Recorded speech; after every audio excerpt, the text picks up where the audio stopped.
They all laughed when my dad said I should quit playing with robots and take a real job at the warehouse. My name is Rafi.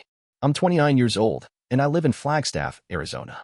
That night, I drove 2 hours out to my uncle's lake cabin for what was supposed to be a simple family dinner. But I should have known better. My family doesn't do simple, especially not when it comes to me. The table was packed: chicken and mashed potatoes, 3 different kinds of salad, and every relative within shouting distance.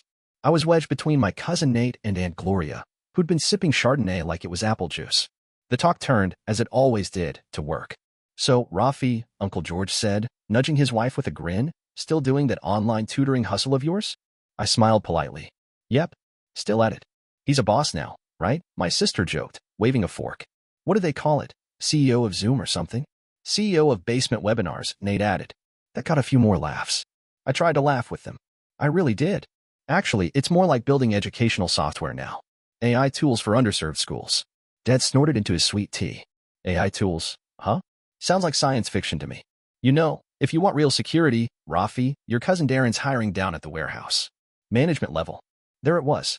Like clockwork. I forced a chuckle, nodding. I'll keep that in mind. Inside, my chest was tight. My jaw ached from fake smiling. None of them knew or cared to ask that I'd spent the last 7 years coding my heart out, testing algorithms with teachers in rural schools, sleeping 4 hours a night. And just 3 days ago, an Australian education conglomerate had offered me $31 million for the platform. I hadn't told anyone. I didn't want to jinx it. I wasn't even sure I was going to sign. But the way they looked at me, like I was still some dropout fiddling with computers in my old bedroom, it stung. After dinner, I helped clear plates. No one said thank you. I left early, using the excuse of a long drive. No one argued. As I got in my car, I could still hear them laughing through the screen door. The road home was dark and empty. No podcasts. No music. Just the soft hum of the engine and the deal sitting heavy in my mind. $31 million. Enough to change my life, and maybe others too. But sitting at that table, being treated like some slacker cousin, it made me wonder if success meant anything when the people closest to you didn't even see you. So I drove. Quiet. Thinking.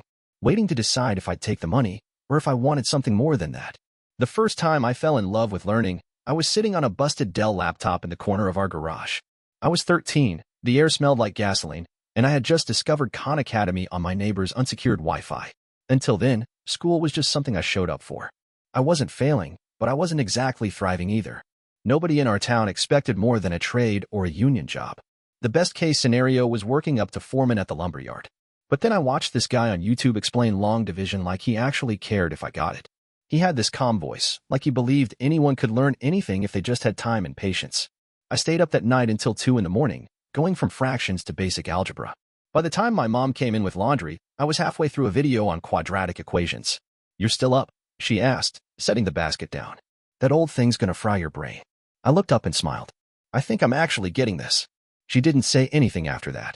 Just walked out of the room and shut the door a little harder than she needed to. That was pretty much the tone for the rest of my teenage years. By sophomore year, I was building a tutoring website from scratch, basic design, clunky navigation, but it worked. I called it LearnLoop and started using it to help kids at my school who couldn't afford outside help. I got good feedback, and by senior year, I had a few thousand users from all over Arizona. I told my dad I wanted to take a gap year to work on it full time. He laughed like I just told him I wanted to join the circus. "Jesus, Rafi," he said, rubbing his forehead, "you think coding for middle schoolers is going to pay your rent? Just go to college like a normal person." I tried. I enrolled at Northern Arizona University with a scholarship and a schedule full of gen ed classes I had no interest in. I'd sit in a crowded lecture hall, watching the professor drone on while my phone buzzed with messages from school districts asking if I could help them integrate the tool.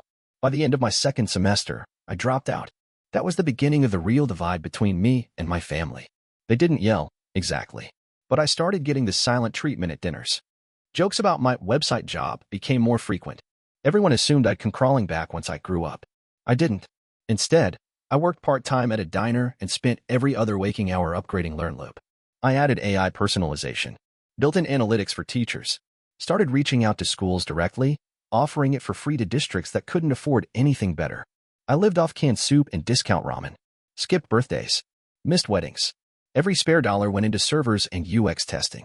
Then, one winter, a superintendent from a tiny district in rural New Mexico emailed me back. She agreed to run a pilot. They rolled out LearnLoop across 5 schools. Test scores jumped. A teacher made a TikTok video raving about the results. The clip went viral. Within a month, I was on the phone with 3 different investors and a district official from Brisbane who wanted to know if the platform worked with Australian standards. My email inbox exploded. For the first time, people weren't laughing. But back home, it was like none of it happened. Dad still told people I worked online. My sister called it a side hustle. Nobody asked how it was going. Nobody wanted to understand. So I kept building in silence, making something real, even if they never saw it. I signed the papers alone on a Wednesday morning. There was no champagne. No fist pump.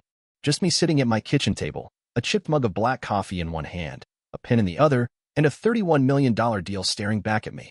It had taken months of negotiation. I pushed for the advisory clause, made sure the tech would stay free for Title I schools, even slipped in a line about keeping my dev team on board through the transition. The lawyers said I was giving away too much. I didn't care. I wasn't building an empire. I was building something useful. And now it belonged to a faceless corporation with $1 billion budget and shiny marketing decks. I initialed the last page and hit send. Just like that, it was done. The silence in my apartment felt different now. Not peaceful, empty. I wandered into the living room, sank into the couch, and stared at the ceiling. I thought I'd feel proud, maybe relieved. Instead, I felt nothing. Not sad. Not excited. Just hollow, like I'd stepped out of my body and left something behind. My phone buzzed. A congratulations email from the acquiring firm. A confetti gif. Welcome to the family, Rafi. I tossed the phone face down on the coffee table. A few hours later, I found myself scrolling through old texts. My sister's last message was from 3 months ago, a meme about kids these days and their robots. My dad's number hadn't lit up since my birthday in January, and even that was just a thumbs-up emoji after I said thanks for the card. Then I opened Maya's thread. She was 16, my cousin's kid. Bright, kind, obsessed with teaching. She'd emailed me once, asking if I could help her find tutoring gigs to save up for college. I sent her some resources and offered a paid internship on LearnLoop, but she never took the money. Said she didn't want special treatment. I pulled up her last message. Someday I'll build something like you did. But first I have to get into school. Fingers crossed. She wanted to be a teacher. Her mom was already talking about putting it off a year to save money. I sat there for a long time, rereading her words. Then I opened a blank document and titled it, Foundation Plan Draft. That night, I didn't go out. Didn't buy a car. Didn't tell a soul. Instead, I stayed up until 3 a.m. drawing out a plan for a scholarship fund. Anonymous donations. Tuition coverage for rural educators. Mortgage relief for folks who'd never ask. If no one ever knew it came from me, all the better. The money was theirs now. But the impact, that was still mine to shape. I didn't tell anyone. Not when I paid off Dad's back mortgage. Not when Maya's full tuition was suddenly covered by a rural education trust. Not even when the library I used to walk past every day, the one with moldy carpet and 2 working computers, got an anonymous 6-figure grant. The only thing I changed was the paperwork. I set up a nonprofit under an obscure name, the Lanesboro Learning Initiative.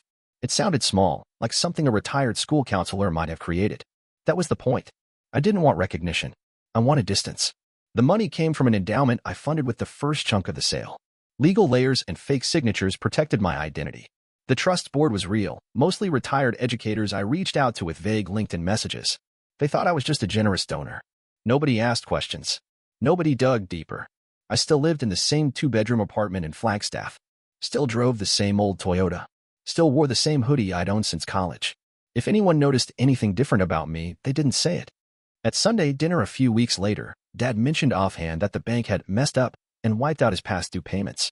Said he was thinking of writing them a thank you note. My sister joked that maybe God finally got tired of seeing him stressed. I just kept eating my salad. When Maya got her scholarship letter, she FaceTimed me crying.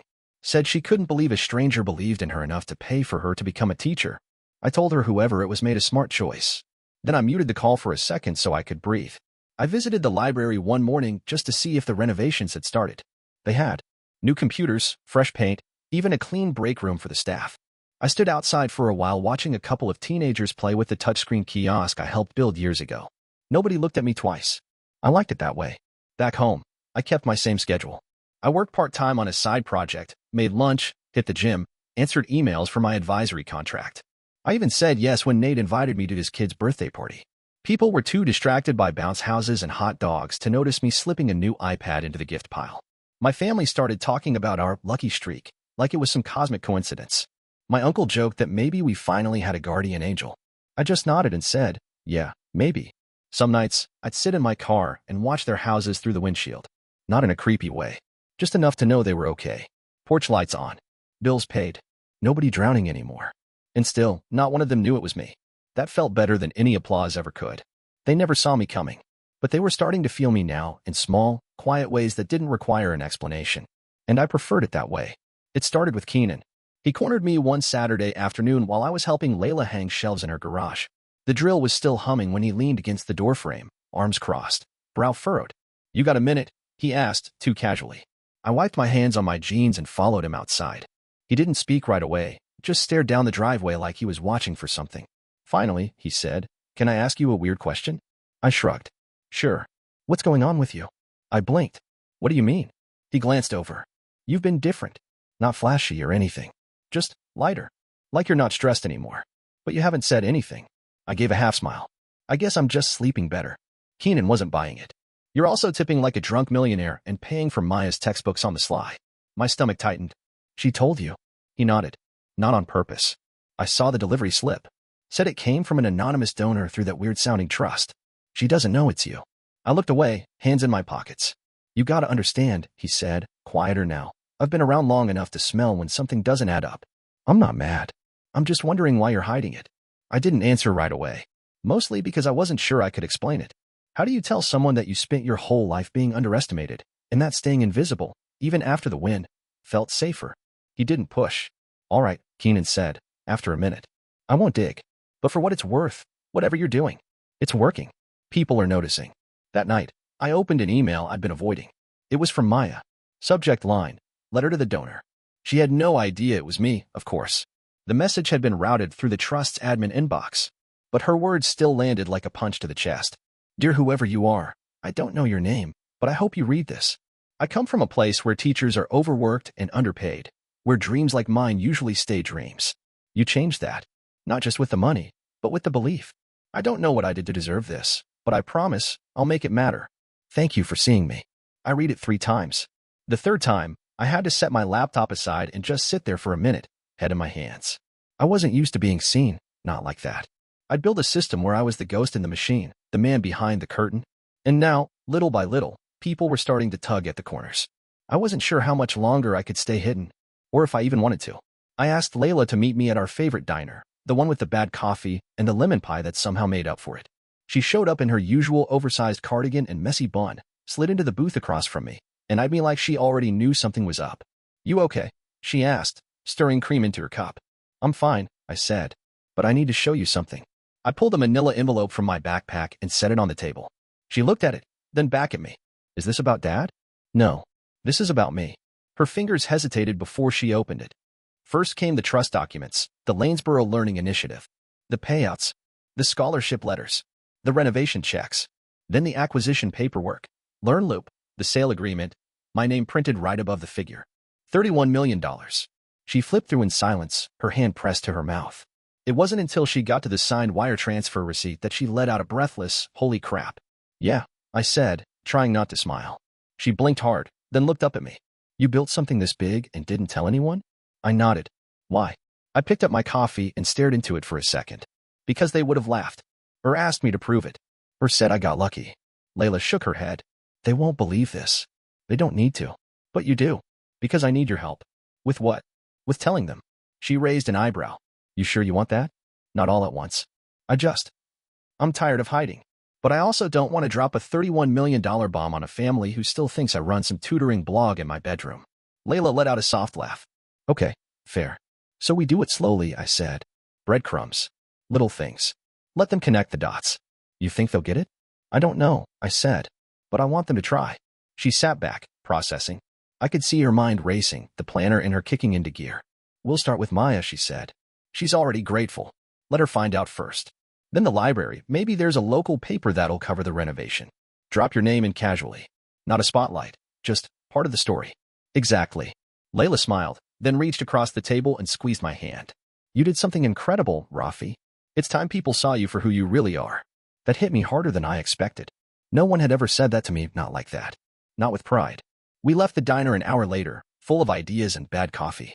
For the first time in a long while, I wasn't afraid of being seen. The truth was coming. And this time, I was finally ready to stand in the light. The invitation came in the mail, but I knew it was Layla's doing. Community Career Week, guest speaker, Rafi Kadir, founder of LearnLoop. I stared at the flyer for a long minute, heart thudding harder than I wanted to admit. Maya's high school. The same building where I'd once dropped her off with a lunchbox and a library card. Now they wanted me to speak like I was somebody. Layla texted me the day before. They're excited. Be honest. Be yourself. That's all you need to do. Still, when I walked into that gymnasium, my palms were sweating through my button-up. Rows of folding chairs, kids with notebooks on their laps, teachers lining the walls like bouncers. And in the front row, Maya, beaming. Layla beside her. And my parents. I hadn't expected that.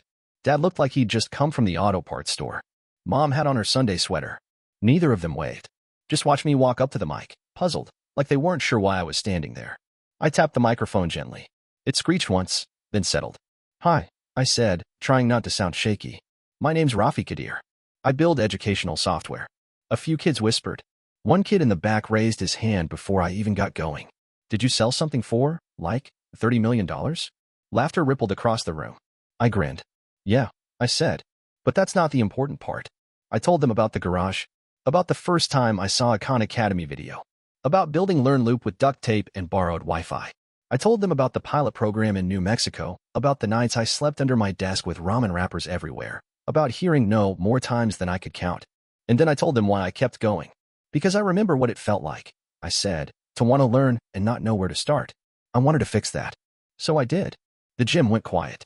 Teachers leaned in. A girl in the third row nodded like she knew exactly what I meant. And when I looked back down at the front row, I saw something new in my parents' eyes. Not confusion. Not dismissal. Something closer to awe. Afterward, a small crowd gathered around me. Kids asking about programming languages. A teacher handing me a thank you card. Maya ran up and hugged me so hard I nearly dropped my water bottle. You crushed it, she whispered. Then I felt a tap on my shoulder. I turned to see my dad, standing there with both hands in his jacket pockets. His eyes were shiny. Can I talk to you for a second? He said. We stepped off to the side. He didn't say anything for a while. Just stared at the floor like he was counting the gym tiles. Then he said, quietly, I didn't know. I know, I said. He nodded. I thought you were wasting your time. I really did. I shrugged. So did a lot of people. He looked up at me then. You proved me wrong. My throat tightened, but I managed a small smile. Thanks, Dad. He cleared his throat. I'm proud of you. I should have said that earlier. I didn't say anything. I didn't need to. Because for once, I didn't feel like the joke at the table. I didn't feel like the dropout or the dreamer or the family disappointment. I felt like myself, fully seen. A few weeks later, I was standing in my parents' new kitchen, helping Mom unpack dishes she hadn't touched in years. It wasn't a mansion, just a modest, freshly renovated single-story closer to Layla and Maya. No stairs, no leaky roof, no overdue bills pinned to the fridge. They moved in last weekend, and for the first time in a long while, nobody complained about money. Dad shuffled in holding a newspaper, reading glasses slipping down his nose. Did you know they're using AI for grading essays now? He asked, setting the paper down beside his coffee. I smiled. Yeah, I heard. He looked at me for a second, then gave a quiet nod, like he was still wrapping his head around the fact that his kid had something to do with that. Across town, things had shifted, too. Keenan had taken over operations at a new tech nonprofit we quietly funded through the Lanesboro Trust. He ran it like a mission, not a job, pairing veterans with hands-on training programs, some of which used modules I built years ago. He told me once it was the first time he woke up excited to go to work since the Marines. Maya was thriving. Every now and then she'd forward me essays she wrote for her teaching degree, asking for anonymous donor input, with a winking emoji.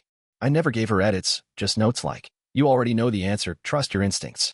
Layla called it the quiet revolution. I just called it right. One afternoon, I walked through downtown and past the public library. The front windows sparkled. Inside, 3 kids were clicking through LearnLoop on shiny new monitors. A teenage volunteer helped an elderly man set up his email on one of our adapted tablets. No one knew who made any of it possible. And still, it worked.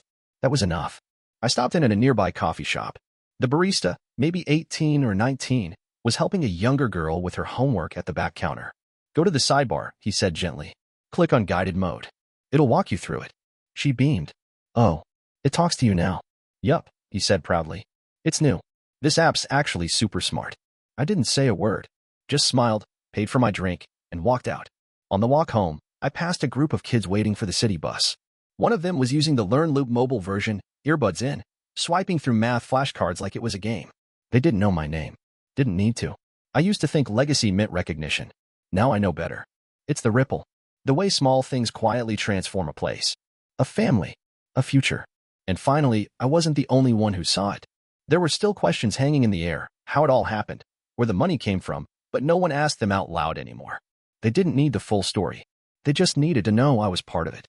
He reminded me of myself at 14, too skinny, hoodie zipped up to the chin, eyes darting around like everything might be a trap.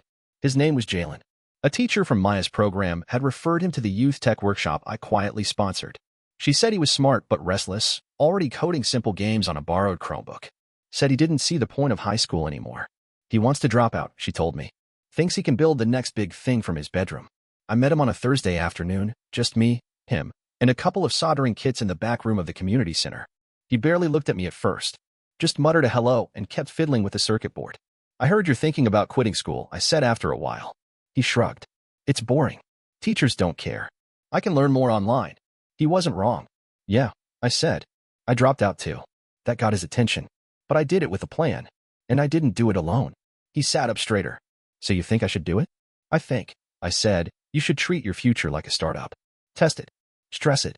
Don't just walk away from the first system without building something better to replace it. He nodded slowly, and I could see him chewing on the words like they actually meant something. For the next hour, we tinkered. Talked code.